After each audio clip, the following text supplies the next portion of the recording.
Hey guys, Wyatt Claypool here. I absolutely hate this political news cycle. It's so hypocritical and so cynical. So if you haven't heard yet, federal NDP leader Jagmeet Singh is declaring that he will vote no confidence in Prime Minister Justin Trudeau's Liberal government.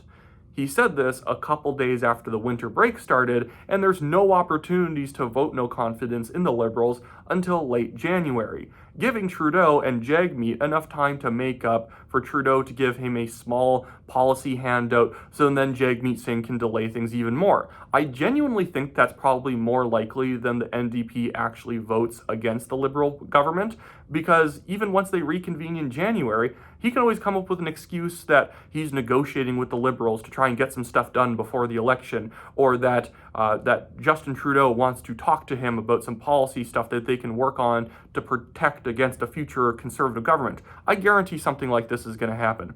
How long did it take for Jagmeet Singh to find his spine?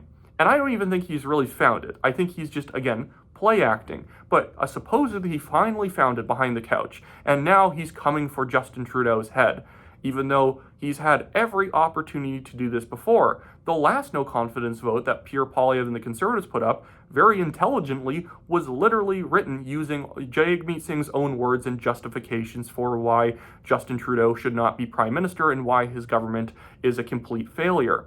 But Jagmeet Singh couldn't even vote for that, but suddenly now he'll vote for it.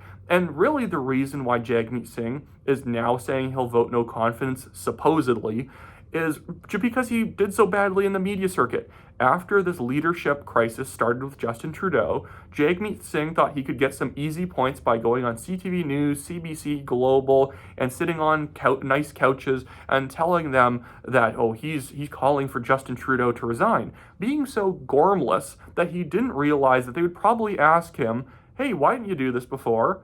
And why don't you vote for no confidence? You're saying he should step down, but you're not even, you're not a Liberal MP. You really have no power to make him step down, and you probably were saying the same thing 2 years ago. And Jagmeet Singh sitting there being like, we'll see if I vote no confidence, but I don't want to engage in hypotheticals. Even though that was an asinine thing to say, of course it's going to be a hypothetical that, are you going to vote for a no confidence motion, knowing that the Conservatives are probably going to put one up whether you like it or not. And he's just like, I'm not going to engage in hypotheticals. That went over like such a lead balloon. And then Jagmeet Singh yesterday got caught flying first class. At the same time, he keeps calling everyone a bootlicker for billionaires, or whatever his new line is these days. And so I think that's why he moseyed on out and said, you know what, I'm going to vote no confidence now, because he lost all of his hardcore credentials. He doesn't seem like a real person holding Justin Trudeau's feet to the fire. But here's the letter he wrote, and it's so egotistical. Jagmeet Singh is the biggest thing in the world in Jagmeet Singh's mind. So he says, fellow Canadians, the Canadian dream is a good job that gets you a home and a fridge full of groceries with enough left over to save for vacations. A country where healthcare is always there as soon as you need it. I believe every Canadian deserves that. The Trudeau Liberals said a lot of the right things. Then they let people down again and again. Well, he was part of the government. So this is just me talking now, but you were part of the government. You can't say they were letting people down. You were part of it for like 2 years. You were letting people down too, idiot. Anyways, going on, this is Jagmeet Singh speaking again. Justin Trudeau failed in the biggest job a prime minister has, to work for people, not the powerful. Goodness, the grammar here sucks. To focus on Canadians, not themselves. The Liberals don't deserve another chance. That's why the NDP will vote to bring this government down and give Canadians a chance to vote for a government who will work for them. No matter who is leading the Liberal Party, this government's time is up. We will put forward a clear motion of no confidence in the next sitting of the House of Commons. I call for Justin Trudeau to resign, and he should. Notice how he also doesn't actually indicate when the vote of no confidence is going to happen, just in the next sitting, which is months long, and I guarantee he's not going to be putting one forward on January 27th. He'll find excuses to even vote against a Conservative one if they put one up. And so, going back to Jagmeet Singh's statement, I call for Justin Trudeau to resign, and he should. He can't fix healthcare. He can't build homes you can afford. He can't lower your bills. I've always fought for people. I fought like hell to get dental care and free birth control and diabetes medication. I didn't give up when Justin Trudeau said no, and I won't let Pierre Poilievre take it all away. The next fight is a big one. Pierre Poilievre and the Conservatives will give CEOs and big businesses, anything they want, and make callous cuts to pay for it.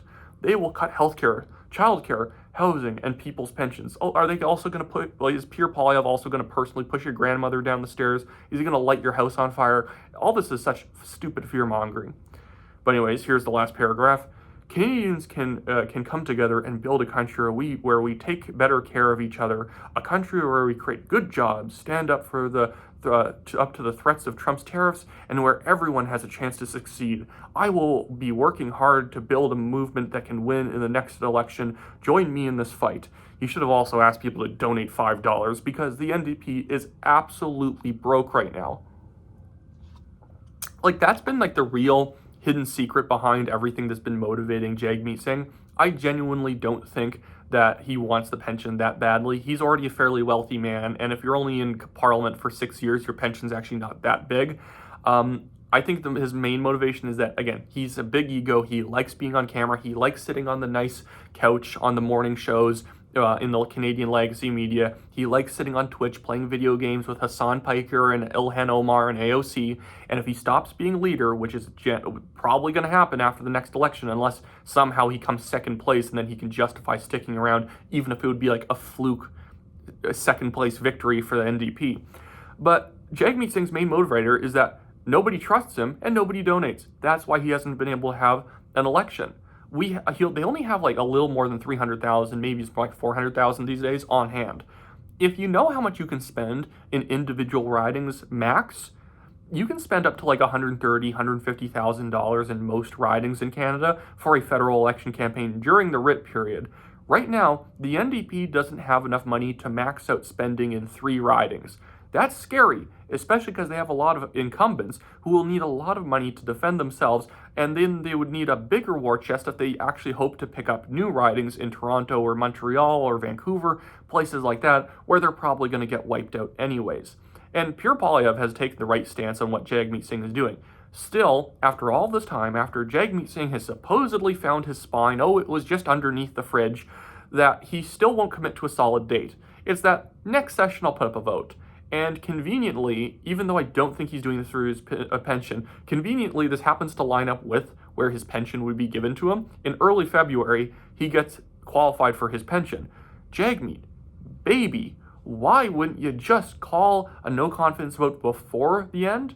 Or say that I want an emergency parliamentary session in early January to hold the vote, and then the election can happen before he gets his pension, because he's not beating the accusation, which is just good propaganda for the Conservatives. I'm a Conservative. I think he should be mocked relentlessly for this, and I know a lot of social media is full of people who want to say that Jagmeet Singh is just greedy, that's why he's doing all this stuff.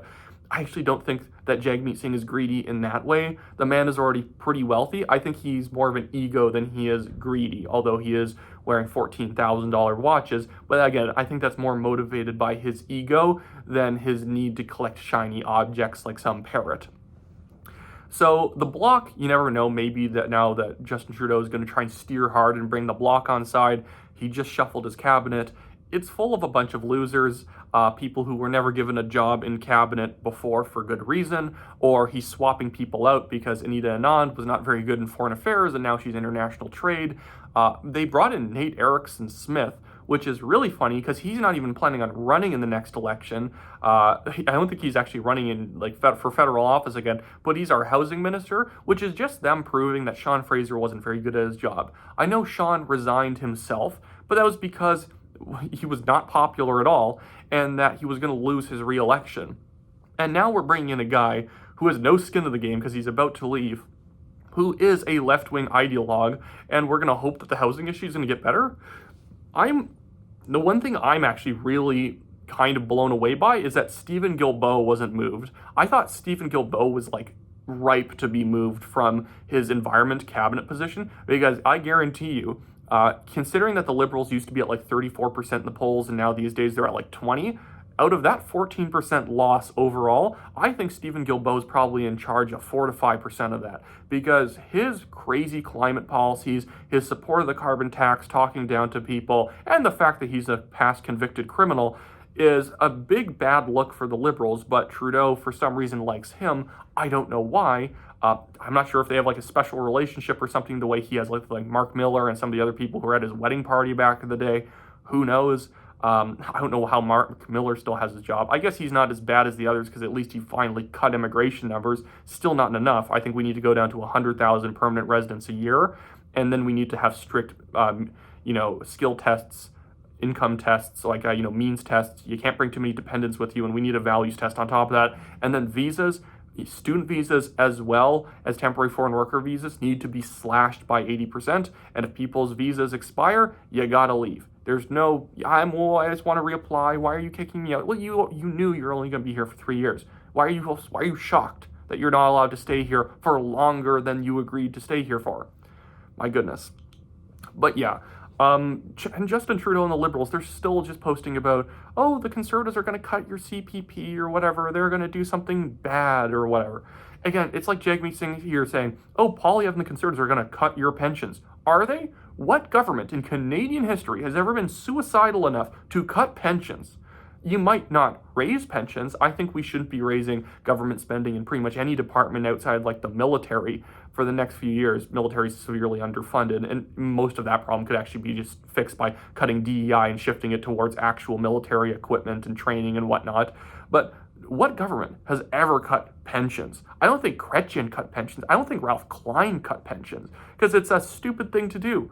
Because pensions, if you just don't raise them, they will eventually lower in their overall cost of government over time, as long as you don't like keep re-indexing them with inflation. But inflation's down enough that we can settle it out a bit. But it's always that left-wing conspiracy theory. The Conservatives are going to push your grandmother down the stairs. They're going to set your house on fire. Pierre Poilievre is going to show up in the middle of the night and smash your windscreen or something like that. And then he's going to steal your kid's backpack and throw it in the river. No, he's not. Guys, run on something real. The left-wing parties are always the conspiracy parties in any given election. Everything is so bad unless you give them all the power. But yeah, it's exhausting. What do I predict is going to happen this next year? I think that the government's going to be able to hold on somehow until October. Again, I'm a conservative. I don't want Trudeau or Singh or Blanchet to get anything at the end of the day. Just nothing at all. Not even happiness. I'm just kidding. But the thing, what I think that Jagmeet Singh should be doing is trying to demand that they have some NDP MP get put on the cabinet as some advisor or whatever. Then it gives Jagmeet Singh a way of sort of pushing back the date for the next election. But I think they'll find some excuse. It's bad for Canadians that they find an excuse, but I think they're going to find some excuse because, again, the main motivator for the NDP is they're broke and they cannot fight an election right now, and they would basically be having to rely on old lawn signs from past elections to make it so that they don't have to spend as much on new ones. They're going to have so many paper candidates that they do not have any money to support, and outside of having maybe 100 lawn signs, that's going to be their entire campaign. They might not even have anyone door knocking. So yeah. That's it for me today, guys. If you like this channel, make sure to subscribe. Save me from having to buy my friends $500 dinners, because that is my commitment. If I don't get to 100,000 subscribers by next December, I owe them all dinner. What I win if I get to 100,000 is they just owe me dinner, so I basically get $40 out of this whole thing. But it's more so to put the fear in me to actually focus on actually growing the channel. But if you would subscribe and like this video, that helps me out a lot, guys. And I'll see you guys all next time.